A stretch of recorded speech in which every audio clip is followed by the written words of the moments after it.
Hi, welcome to another episode of DTF Garage. Today we are going to be installing this MPC Remote Start kit on our 2011 Focus, and this particular kit will work on 2010 and 2011 Ford Focuses. So come on, let's go.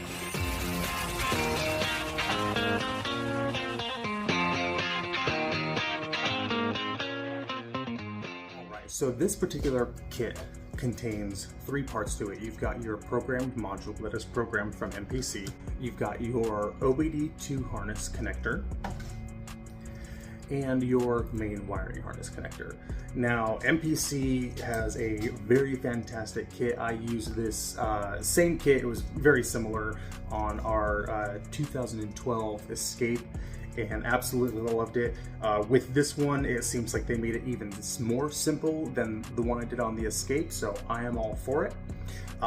This is used on multiple vehicles, multiple different Fords, so there is a little bit of modification that you have to do for the harness, but it's pretty simple. So the only thing you have to do on this harness to make it work with this vehicle is on the main harness here, there is a purple wire with a yellow small tracer on it, and they make it easy. They actually put a sticker on it that says cut this wire unless it's for this particular vehicle, and they have it listed on there. So all you got to do is take that wire and snip it,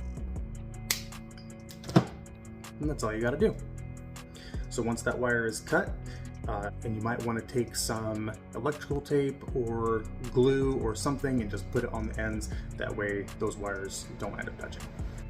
So now that all the modifications to the wiring harness are done, we can take the rest of this process to the car. Alright, so the first part of this installation is pretty easy. All you have to do is reach down here underneath the steering wheel and grab this plastic shroud underneath and just pull it out.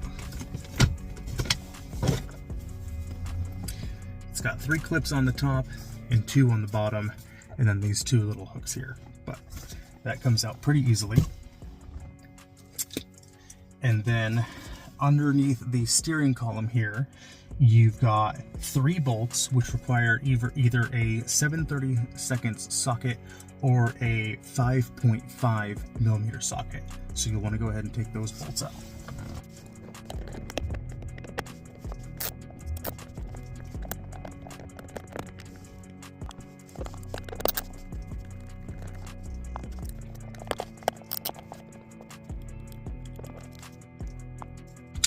So once you've got those 3 bolts down from the shroud, then you can just pull the top half apart from the bottom half. And if you need to, you can use a little flathead to get in here and kind of pop that off. So we'll set that one aside. And then the bottom one kind of needs to come around the ignition switch here.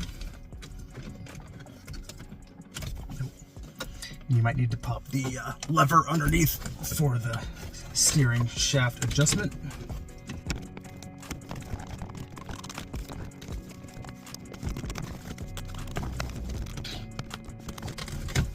Okay, you got to kind of wiggle it around that steering column adjustment there. All right, so we're going to take the big wiring harness that we have for this and make sure that you haven't plugged anything into the module. Just leave the module alone until it is ready to program. And what we're going to do is that there is a plug that goes in right behind the ignition switch here, and you're going to want to undo that connector like so. Now, as you can see, the MPC kit has an identical connector to the one that we just unplugged. So what you're going to do is you're going to take the female side of that connector and you're going to plug it into the one you just disconnected from the ignition cylinder. And then you're going to take the red end that matches from the kit and you're going to plug that back in to the back of that ignition cylinder. And this is the immobilizer. This is what picks up the key when you start the vehicle.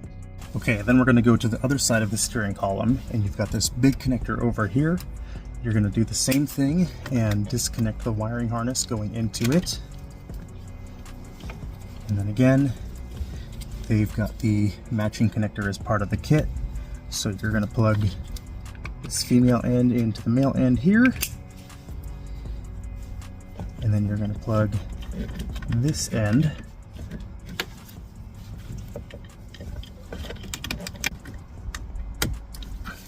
into that side here. So now, what this is going to do is that this is connected to the ignition switch. So this is going to simulate to the car the key being turned in the ignition cylinder.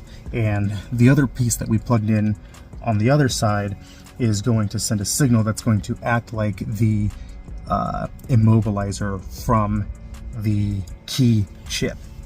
Now, when you get to this point, there are some extra connections on this wiring harness. The only ones you're going to worry about for this installation is this white connector and this red connector, and the small black connector on this cluster here. The other blue one and other black one are not going to matter unless you are trying to install a GPS or smartphone remote start with this kit. So for this next part, the way the kit is designed is you're supposed to unclip your OBD2 connector, clip this in line, move that back, and then have this go in its place. For whatever reason, the OBD2 connector, the way it's mounted in my car, is different than what they supplied here. So I'm going to just plug that in, and then I'm just going to tuck this up underneath here, underneath that panel. And then if we need the OBD2 connector for anything, they can just plug their device into here or unclip that. Either way, it doesn't really matter. It's going to work the same regardless. And then this wire goes to the module, so we are going to tuck that up underneath here so we can get that clipped into the module. Now, at this point of the video is where you're going to need two separate keys for your vehicle. And you need to make sure they don't necessarily have to be programmed by the dealership. You could have a locksmith come out and program another key if you don't have a second key. But you cannot have a cloned key, and that's usually what places like Walmart or Lowe's or Home Depot do when they make you a second key, is they actually clone it. You have to have two unique identifiers with each of these keys. That way, when you're sticking them in the ignition, the vehicle is actually recognizing that you have two different keys. If you are using a cloned key, it's going to think that you're sticking the same key over and over back in the ignition cylinder, and the module will not program. All right, so now is where we get to the programming of the module and where we're going to start plugging stuff into the module here. So, as earlier I said, you've got your harness that has the blue and the two black connectors coming off of it. One of the black connectors will have a clip on it. You are going to use the one that does not have a clip on it. And what you're going to do is there is a button on the side of the module here. You're going to hold down that button and then plug in this black connector, and don't plug it in all the way so it snaps in. Just plug it in enough to where these lights start lighting up and they're going to flash in sequence. What you're going to need to do is wait for that red LED to show up, and once the red LED shows up, you're going to let go of the black button. So wait for it to go through one time, just the LED, let go, and then that is going to stay lit red. Right, so at this point is where we're going to install the other connectors. So we're going to install or plug in the other white connector. And then you've got your connector. This is the one from the OBD2 plug. This one goes in on the other side. And then your red connector, which also goes in on this other side. So now we've got everything plugged in. You should have one white connector that has two pins on this side. Nothing is going to get plugged into that connector. So it's just these four connectors that are plugged into the module here. Now comes the part where you need your keys and you are going to do the programming. Now this is basically the same sequence that you have that you can do if you're going to program a third key to your vehicle. The only difference is that instead of programming a third key, we're going to be programming the module, which the vehicle is going to think is a third key. Now in the instructions, they tell you to stick the key in, turn it on to run. Don't start the vehicle, just turn it to the run position, and then wait 3 seconds.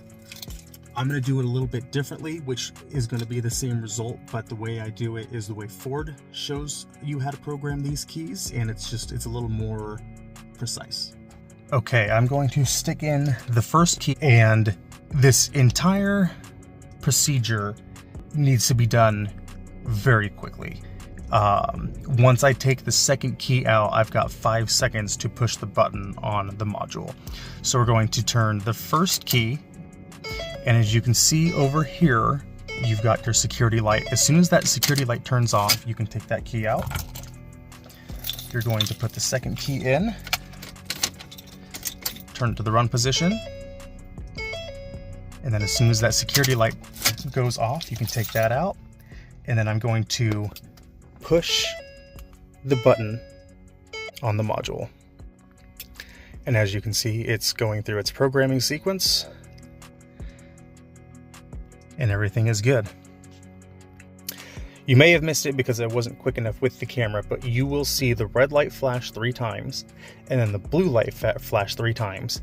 And on the dash, you will see it light up as if there is a key being turned on. It'll go through the same sequence where all the lights are coming on, basically acting as if there is a key being turned on in the ignition. So now comes the moment of truth where you get to see if you programmed the module correctly, or if you're going to have to unplug all 4 connectors and start that last process completely over. And the way that these remote start kits work is that you need to press the lock, unlock, and then lock button on the key, and you can do it on either one. And once you do that, the vehicle will start. It usually takes about a second. So we'll go and check and make sure that we installed it correctly here. So I'm going to go lock, unlock, lock, and then wait.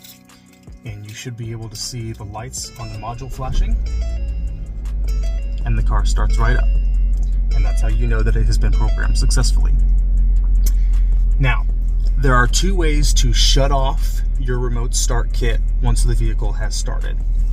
On the remote, I can also go lock, unlock, lock, and the vehicle will shut off. I'm going to use my other set of keys here just to show you that it will work. Now, you don't necessarily have to have 2 remote fobs to get this module programmed. You just need the programmed keys, but you will need at least 1 fob for the module to actually work. Probably should have mentioned that earlier. So on this fob, I'm going to go ahead and do lock, unlock, lock,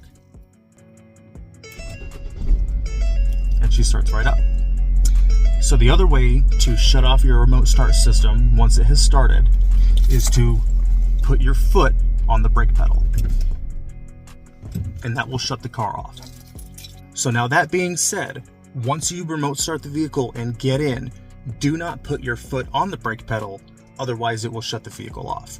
What you'll need to do is, and I'll do it one more time here. So we're going to go lock, unlock, lock.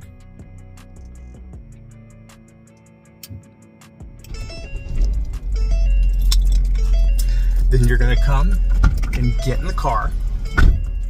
Don't touch the brake pedal. Stick your key in the ignition and turn it to on. Again, you don't have to turn it all the way. You're not starting the vehicle, it's already running. So you just need to turn it on to the on position, and then you can put your foot on the brake pedal and put it in gear, do whatever you need to do. Once your key is in the ignition, the car will drive normally, it will steer, you can go into gear and everything like that. But if you hit the brake pedal before your key is put in the ignition, then it will shut the vehicle off. And that's all there is to installing your MPC Remote Start Kit for your 2010 and 2011 Focus. I absolutely love this kit. It works flawlessly. Like I said, we used this kit on my 2012 Escape and it worked for years, never had any issues with it. Super easy to install. So at this point, all you need to do is kind of bundle everything up and put it underneath here. Now I'll grab some zip ties and kind of secure everything back up underneath so it's not moving and jumbling around. But all you need to do is tuck it underneath there. We're gonna put the shroud back around, put those 3 screws back in, and pop that piece on, and you're done. That's literally all there is to installing this MPC Remote Kit Start. Thanks again for watching this episode of DTF Garage. I really appreciate all of my followers and all of my viewers. If you have any questions whatsoever, put them in the comments below. I will do my best to answer them. If I cannot answer them, you might want to reach out to MPC, and I will post the link for this in the comments below as well. Thank you for watching DTF Garage, and as always, stay boosted.